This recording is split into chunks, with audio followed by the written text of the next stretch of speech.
And good evening, everyone. ESS Empire State Sports proudly presents the Wise Guy Sport Talk Show. Host tonight, Joey Room, myself, Pete Gosel, and our special guest, Mark Martin. Welcome to the show, Mark. Thank you for having me. Mark Martin, Sand River Central School graduate, 1985. He was in between me and my brother. Exceptional athlete. Yeah. I'm sure we're going to talk about all that tonight and what he's doing now. I will say, known for his lacrosse. We'll put it right like that. All-American.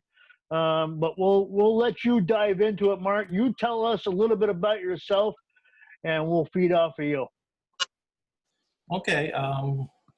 Right now, I presently work for Mohawk Council of Augustine, and I am their compliance officer. But sports-wise, I did graduate from Sand River in '85. Played junior varsity basketball, played varsity basketball with yourself and your brother, under our tutelage of Mr. Irv McLaren. Mm-hmm. So, that was a great experience. It showed his coaching ability, just showed when I later became a coach. That was like the fundamental aspects that I needed to take. So,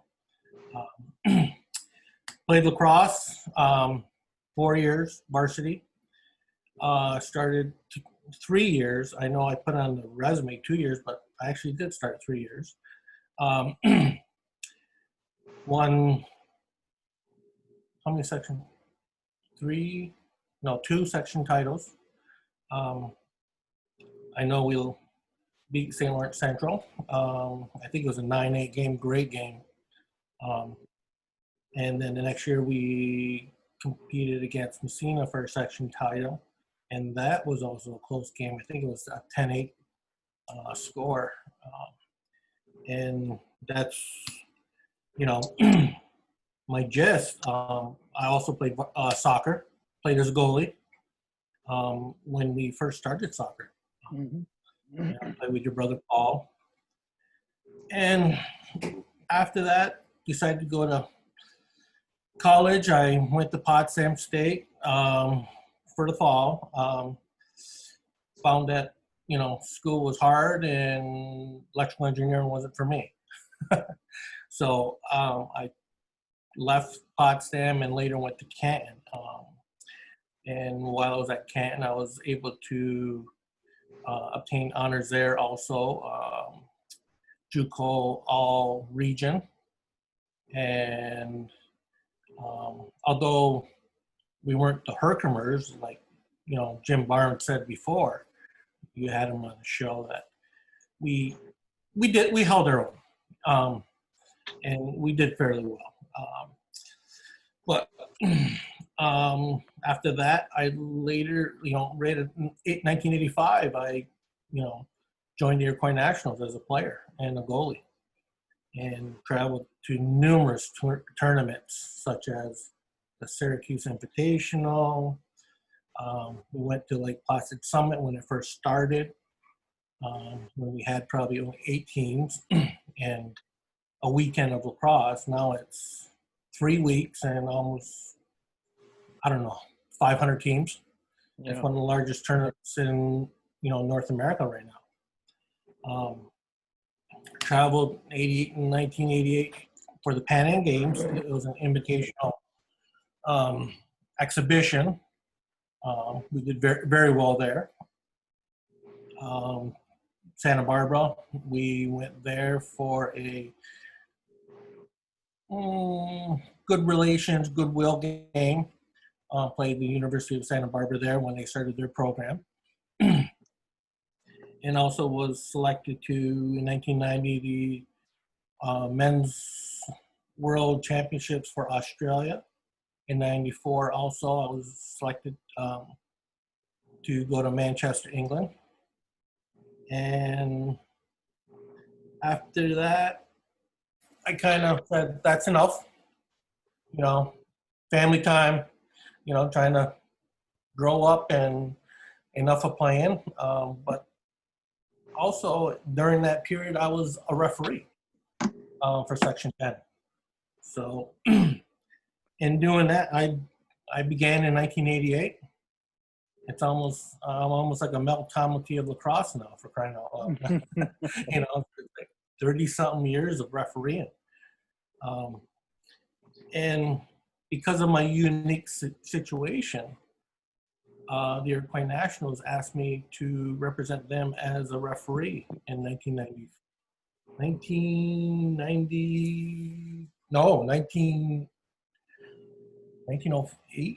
2008. They asked me to represent, which I did. We traveled to London, Ontario. My first Worlds. What an experience! It's a different game when you go to international competition. It's a lot of players say, "Sir, thank you, sir. Here's your penalty. 2 minutes. Thank you, sir," and they run off. It's a very goodwill, and it's a good atmosphere. The international competition is just amazing. I was able to do, see, 1, 2, 3, 4 after that World Championships, and not a bad experience. My last international referee competition was in Denver, when we had approximately 45 nations participate. And I got the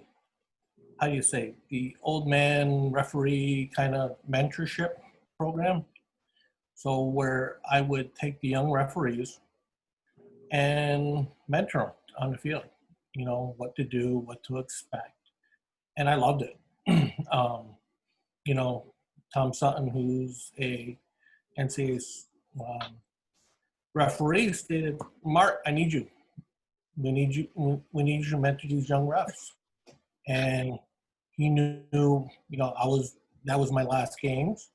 And fortunately, I got the first game for Uganda, and that was their first competition. And I was able to see their first goal. And I was like, wow. They celebrated like they won the World Championships. And it was amazing. It was just an amazing experience. So with that said, I was also asked to be the refereeing chief for the World Indoor Lacrosse Championship, which was held in Onondaga. And, to say it's an easy job, it's not an easy job. There's a lot of work.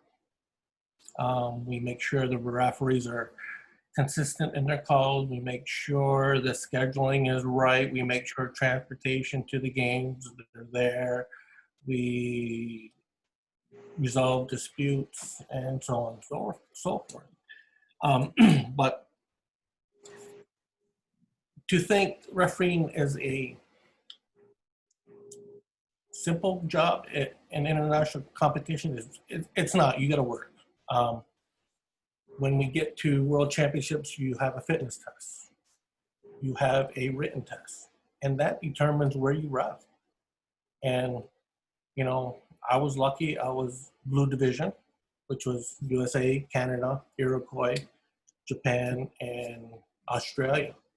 So I was very fortunate to be in that group. It was quite easy to ref in those divisions. The lower divisions, I loved it even more, because you're actually using your skills to manage a game. Because when you get to the orange plum divisions, you're more coaching than you are refereeing. Watch the checks, watch what you're doing. Control. So, but I also have coaching experience. I coached at Salmon, coached at Messina, coached basketball, lacrosse, soccer at Messina. I think the last person you had, Sue Reed, I helped coach her when she was at Messina. So I have athletic-wise, it's just a wide range of fun, I call it. So, but right now, I'm on the board of the Iroquois Nationals as their treasurer slash compliance slash chief of officials. And because it's a volunteer job that it's hard to get people to, commit. So we kind of take a lot of jobs, a lot of responsibility, and do a lot of work, which at times it's grateful when we're done. But getting to Worlds is quite a task. So, but besides that, I love what I do. I have 2 daughters that, one graduated from Syracuse. One's going to Cortland to be a Red Devil, and hopefully she does play lacrosse there. But I think she's going to, steer her mind and concentration on her major that she wants to do, which is film production. So, but I think she does have a chance to play at Cortland. I wish she does, and maybe I'll take off some time and watch her play some lacrosse for the Red Dragons down in Cortland.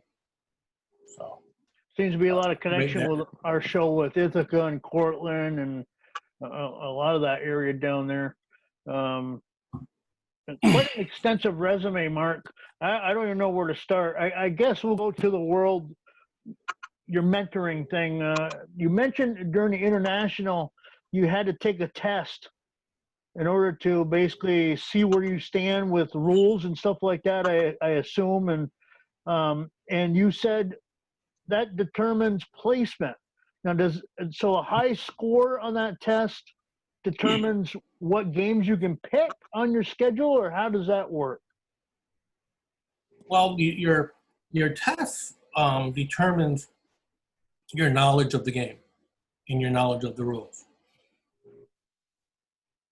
And with that, they determine what division you're going to referee in.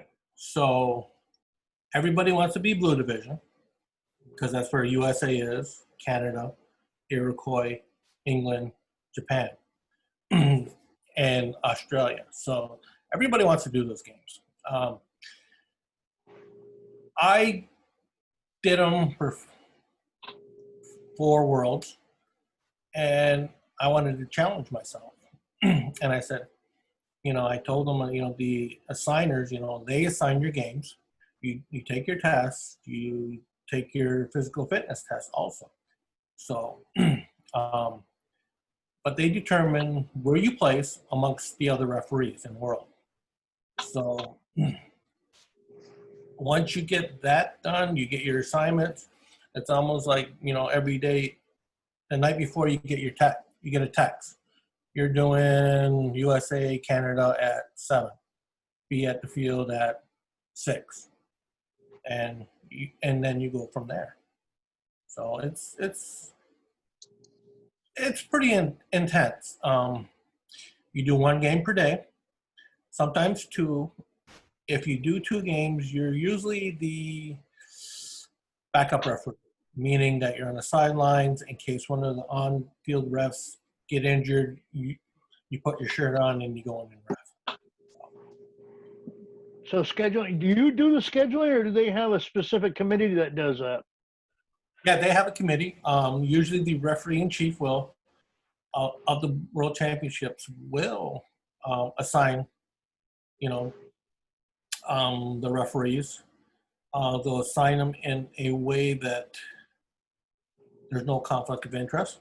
So, like myself, I remember when I first started, I could not referee Canada, I could not referee USA, and I could not referee Iroquois. So the only games I only did was England and Australia and Japan. So it was like, You know, I'm in 3 associations. I ref college in the U.S., I ref college in Canada, and I'm representing Iroquois, so I can't do the big 3. So, but I was, I was just happy to be there and participate because it's an awesome atmosphere. I'm sure I'm sure Totally, it's an honor. yeah, it is. So to this date, Mark, you still can't officiate either one of those 3? Um, if I went back and say I get to do the gold medal game, maybe a bronze, I would be able to do those games if my assessments during the tournament allow me to, because what will happen is, like, if I do Iroquois, England in a bronze medal game. So what they'll do is the head referee would be from a different country. I would be an associate ref, and an England ref would be also on the field. So they kind of balance it out, just to the perception of conflict of interest is not there. So Right. and it's fair. And Yeah. do you guys get a grading grade from the coaches also that's turned in, or how does that work? Or are you getting overseen by other officials or the committee? Yeah, we get assessed every game.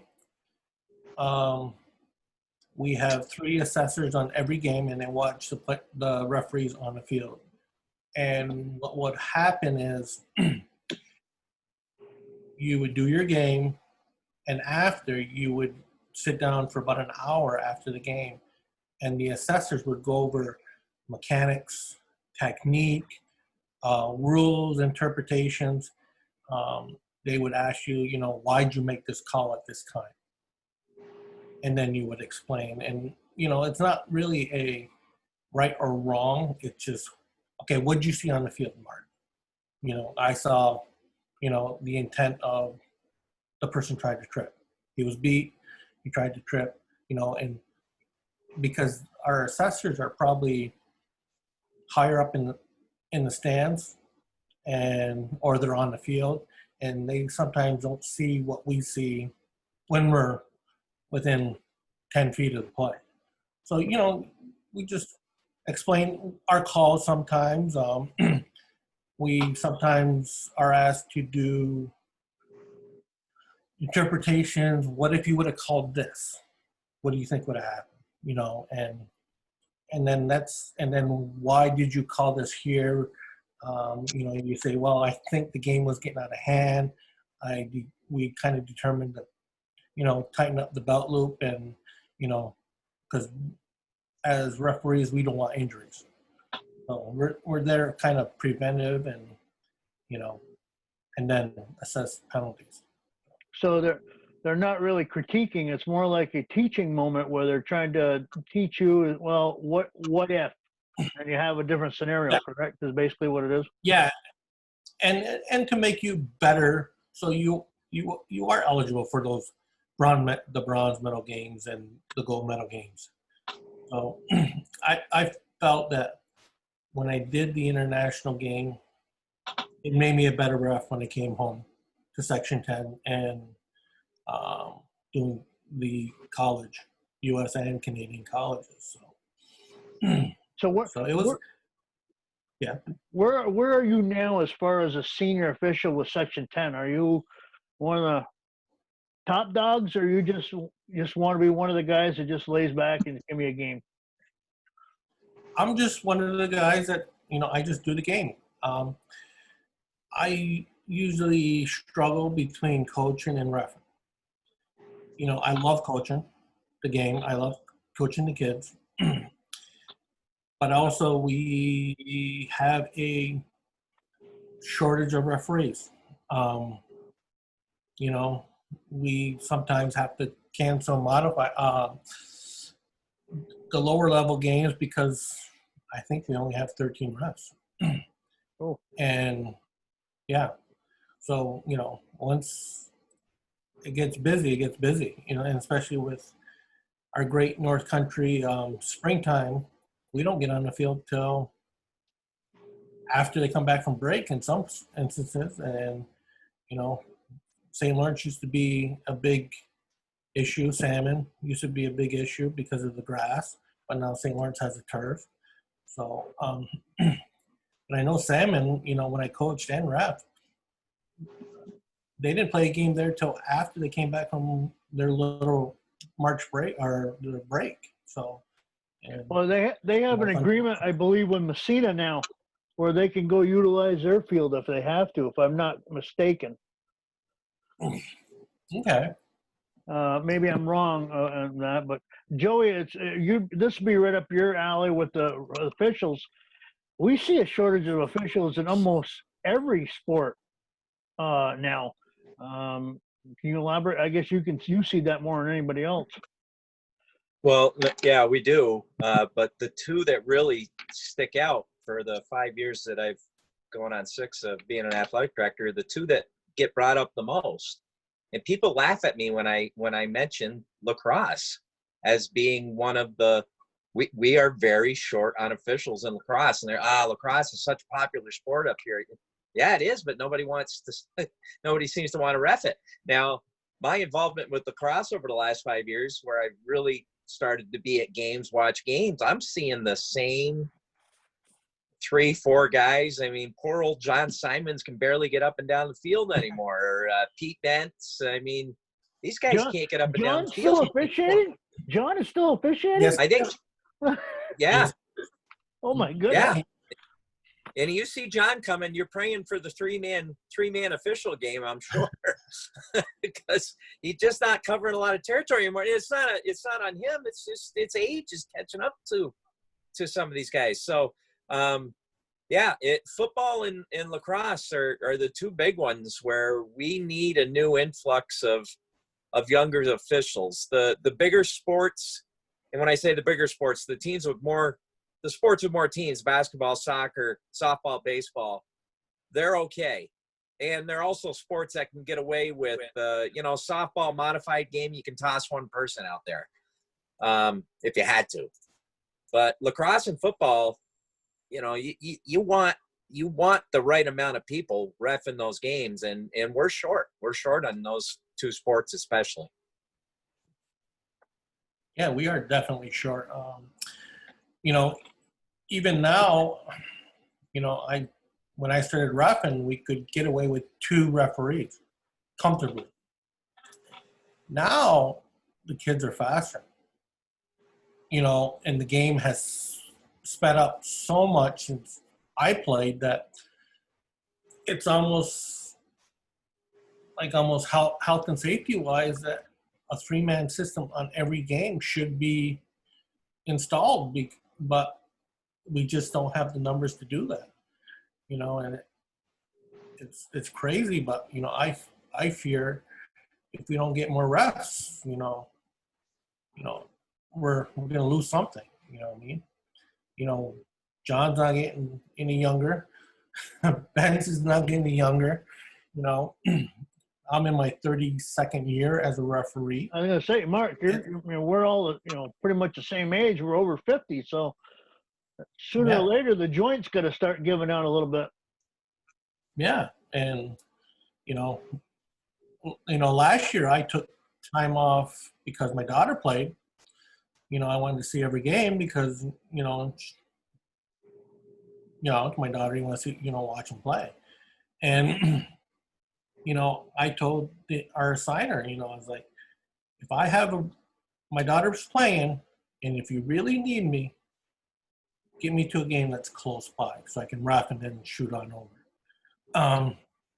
But he respected, what I wanted to do because he did the same thing. He wanted to watch his daughter play. And that's the other tough thing. You got family commitments. You want to watch the kids play. But you also have, the love of officiating, and you want the game to thrive here. And, now with Hewleton coming in, Malone's going to probably get a team. You have Plattsburgh coming in. the teams are increasing, but we're staying the same. And that's, the unfortunate thing, I wouldn't mind an influx of 6 more refs. That would be nice, and give.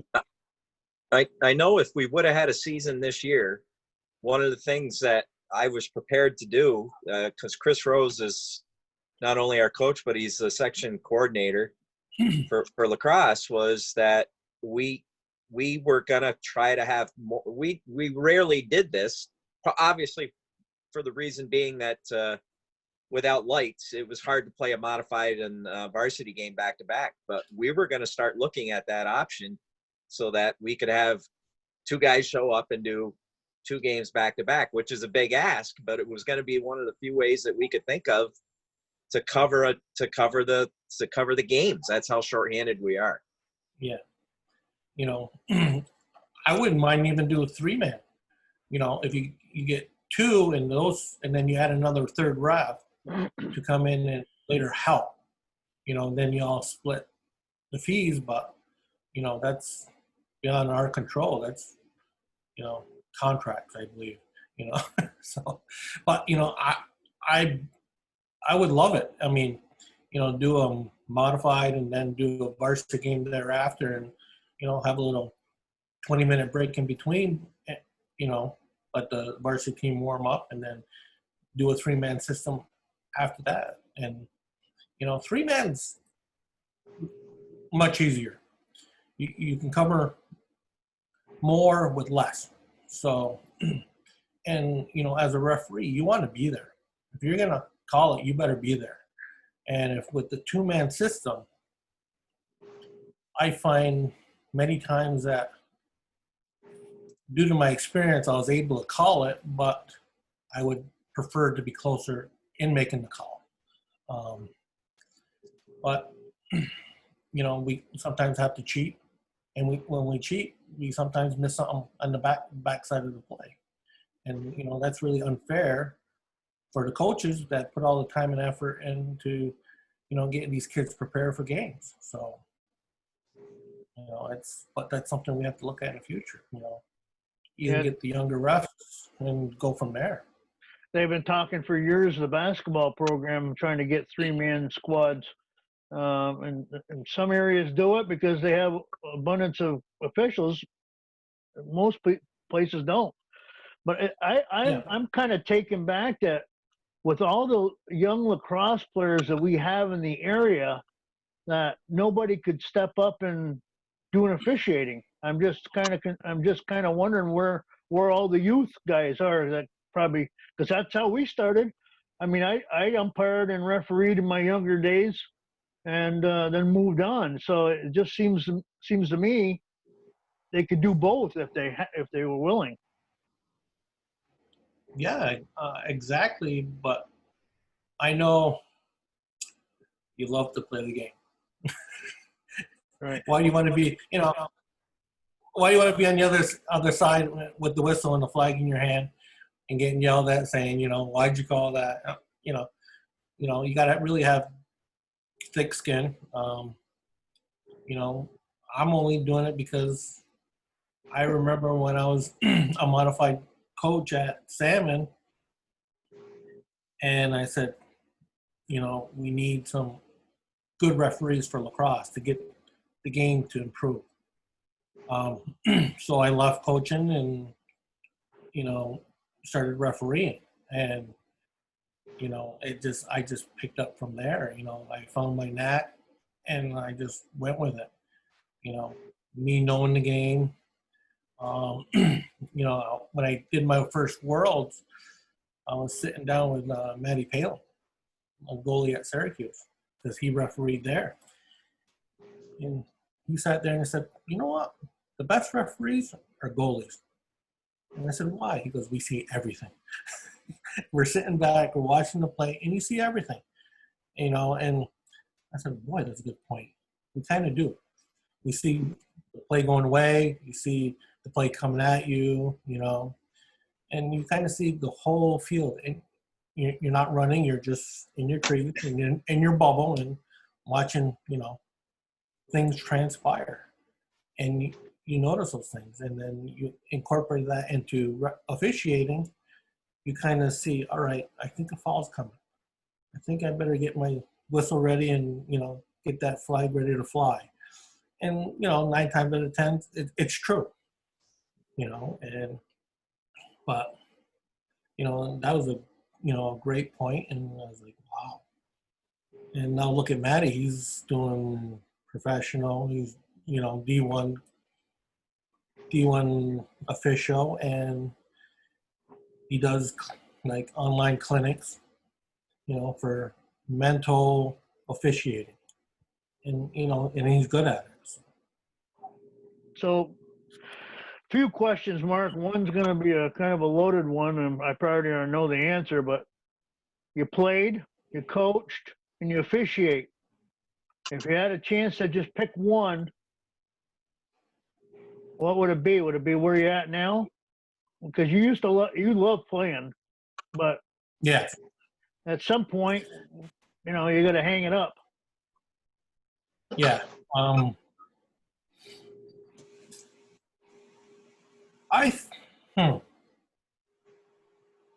Truly and honestly, I would probably want to coach. The reason why I'm officiating is the need for refs. I love it, but I think I really want to make a difference for kids. Transfer that knowledge I've had, and go from there. I mean, just to see the kids look up to you and say, Coach, what do I do? I say, well, this is going to happen. And then when this happens, you do this. And they go, what? What are you talking about? And they get out in the field and it happens. And so, how'd you know, Coach? It's just years of experience. You kind of think things are going to transpire and you do it. And then the kid will come on, good call, Coach. I was like, wow, I only have so many years of experience, The only one in, of my players that think I'm crazy is my daughter when I coach her, because I know nothing. Right. She'll look at me funny and just say, are you crazy, Dad? But, you have that same experience too, probably coaching your kid. Absolutely. Absolutely. Yeah. So back in the international play. So I'm going to ask you a series of questions, and we'll see. I'm kind of interested in what your answer is. So we're going to go international play. What's the best game you've ever done, and who's the top team in the world today? So that's a 2-part question. Oh, the best game I've ever done would be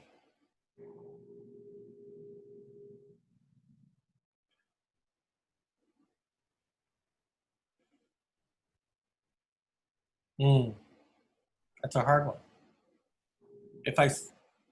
I would say New Zealand and Ireland, because at that time it was a heated rivalry. And of course, New Zealand does the haka before every game. And they just had a rugby world championships. And there was bad blood. So I'm the head referee. I go in the middle of the field. They're face to face. And I'm waiting. Oh, something's going to go. And all I said is, boys, you're playing my game. Let's get going. And the guys from New Zealand says, yep, he's right. Let's go, boys. And, from there, I kind of went to the other officials and said, I grabbed my waist, took my belt, and I went, tighten it up, boys. So we officiated very tight at the beginning. And by the time halftime, it was a nice, good game. But I could sense that there was a little bit of, not bad blood, but interesting things were going to transpire if we didn't tighten it up. And we did. And I had a great crew. But there was another game in Turku, Finland. This is the same time when the Iroquois beat USA. And I had a great crew. A girl from Germany refereed with us, Babsy and, Barb. And she said, I'm nervous. I said, no, it's just a game, girl. Let's go. And that's when our assessors, it was raining out, so they went up in the cafeteria area, and there's a big window gazebo kind of view, and they looked and they said, and they came down later and they said, you know what, you guys did a terrific game. You could see the triangle you guys made, and but during the game, it was such great communication with the other referees, great communications with the teams, and I had a great communication with the bench, meaning the score table, because every once in a while I would get updates. Iroquois up 5-4 over USA. Iroquois up 7-6. Iroquois down, 9-8, and they said that was probably 3 minutes before the end of our game. I go, Mark, do you want to know the score? I said, nope, I don't want to know the score. I do not want to know the score because it was such a close game. Get done with the game. They go, they won. I was like, oh my God. Of course, I'm way over, halfway across Turku and another part of the thing, and, Iroquois beat USA. So that was, I was like, I wish I was there. It was amazing.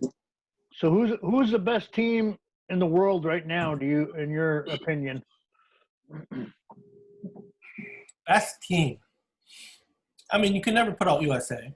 I mean, USA, they have so many numbers, so much talent. Canada's no joke, and Iroquois. It's tough. I favor Iroquois, of course, but I think the best team right now might be Canada. Close second, I would go the Iroquois because we all want USA. We all want to be USA. Right. So you mentioned altercations. Have you officiated any games that had any bench clearing brawls? I mean, or issues like that, Mark? Yeah. Yes, I have.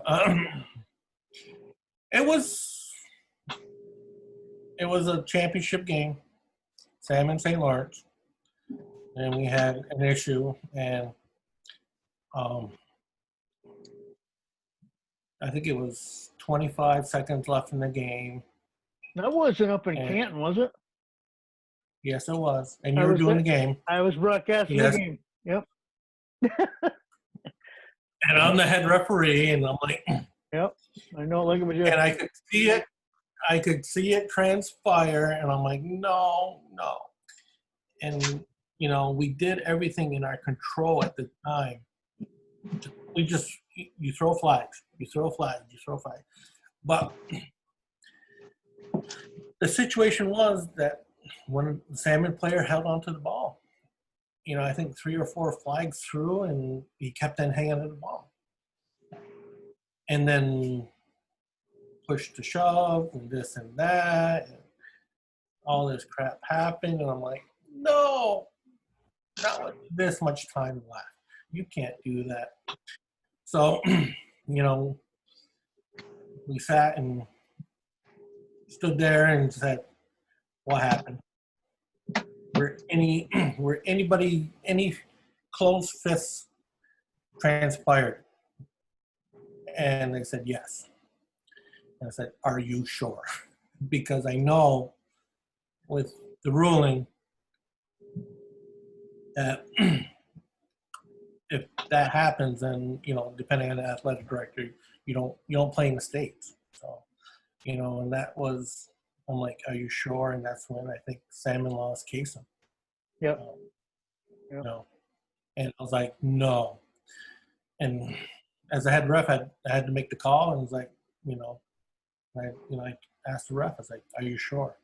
I asked him 3 times. I said, are you sure? He goes, yeah, I saw it. I was like, darn it. So he made the call. So, Yeah. and I remember that game like it was yesterday. It was up at Canton ATC on the field. We were doing the game from the stores table. It was off rain, off night. We were underneath up there, and Tommy and I did the game. Salmon won, and we ended up going down to Syracuse a couple days later to play section down there. Of course, we've never been able to get by Section 3 for some reason, but and those 2 games, huh? Yeah, it's crazy. I mean, we can never do that. I do not know why. It was that way when I played, but then again, we played West Genesee, Right. And at that time, they're on that winning streak. I can count on my one hand the biggest 3 games I've ever broadcast in my life. One of them was a Final Four for the girls down in Hudson Valley. What Abby Kelly's team was down there. I had the whole school listening.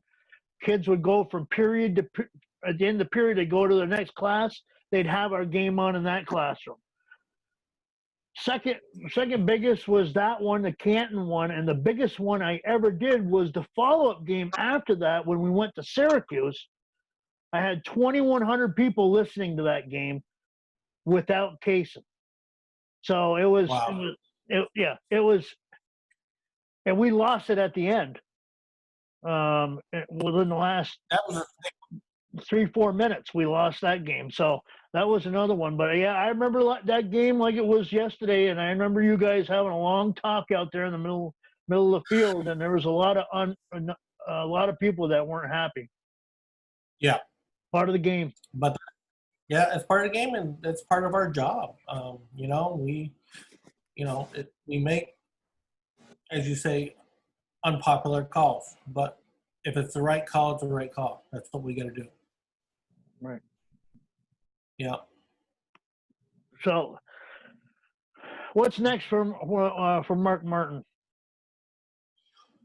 Well, next is trying to get to Limerick, Ireland, with our U19 team, and hopefully for 2022, the World Games. And where's it?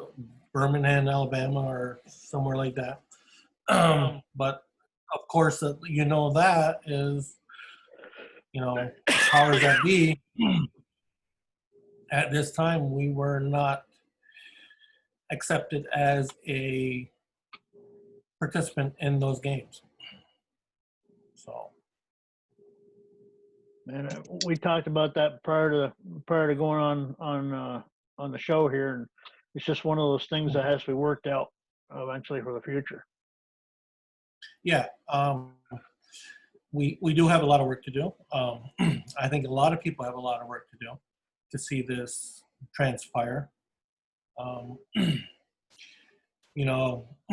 As creators of the game, we're given the game to give to others. And now we're at the level where the world has the game. 66 countries participate and play lacrosse. And right now, the Iroquois Nationals would like to be, part of the, World Games and the IOC Olympic, selections. Yet there's a lot of work to do, at both ends, and it's beyond probably the organization. Is more governmental, aspect of it. So I know, there's a tremendous petition going out. I think right now there's 35,000 signatures to support the Iroquois Nationals in, getting to the 2022 World Games. But right now, my focus is to get our Unite teams to Ireland. Um, our Iroquois Nationals board is looking at another picture, but let's get to Ireland. Let's improve on our bronze medal from last time, and let's play in that gold medal game at the end. And that's what we have to do as players and almost like coaches for the Iroquois Nationals. So I was just going to ask you. Jim's I was just going to ask you, how do you think you fare this time going over? we have a good squad, fairly good squad. We have size, we have speed. We got to do our due diligence and making sure that we get to Ireland and are able to, come back with no issues. I know, when we went to Israel, we're waiting in Toronto and saying, all right, we're good to go. And, the officials came out and said, well, we have a little issue. We got to wait a little bit. I think we waited till almost 10:30 at night. Last flight was probably 11. So we had to scramble, get a bus, get hotels, stay another night. We were able to do that. Next morning we got up, we had practice. And we're able to regroup and, some people that are supporters of the Iroquois Nationals made some calls and, we got the okay and say, all right, get to the airport, and make the 13-hour air flight to arrive in Israel probably around 1:30. And I think we had a game that night, 8 o'clock, and we played Team USA. And we were up at the half, and I'm like, wow, we should do this more often, But I think the wheels kind of cramped up, and, and we noticed it. So, but we were there. We're always there. We put on a good show wherever we go. We're almost like the number one fan base. People come over and say, I want your jersey, sign this ball. Even when I went to Manchester as a goalie, a little kid from, I don't know where he was from, but said, can I have your stick? Can you sign it? So I gave him my stick and signed it. He wanted a goalie stick. And, even when I played and me as an official, the following is amazing. Just when we landed in Israel, the fan base, they were there. The media were there. The fan base were there. And people were just clapping like they're here. It's almost like a show every time we go, when the Iroquois are going to show up, But unfortunately in 2010, that never transpired because we were unable to go to England. So, but, with us having the number one player in the world, Lyle Thompson, anything's possible, He's, kid from Salmon River. He played ball for my brother, as a JV player. Great basketball player. Great first step. Nobody could really stop him. So, We had Joe. That's where we are. Sure, go ahead. Go ahead, Mark. Oh, that's where we are right now. Where we're going to be in a couple of months, it might be different. And we'll see, hopefully things transpire. Hopefully things get better. And we'll go from there. I mean, I know we'll do our due diligence to ensure that, we're at the World Games and we're at the World Championships in Limerick. So, Well, hopefully it all pans out and all the T's are crossed and the I's are dotted and there's no hang-ups. So, we'll keep our fingers crossed for you. true. Me being from the area up there, I followed a lot of you guys growing up too, and ended up broadcasting the game. So it is a tight knit group, and I wish you guys well. Hopefully everything pans out for you. Yeah, thank you. So Mark, we have to wind this down. It's been a quick hour. It really has. It's amazing how fast they go when there's so much information. I'm sure we could talk another hour about a lot more stuff.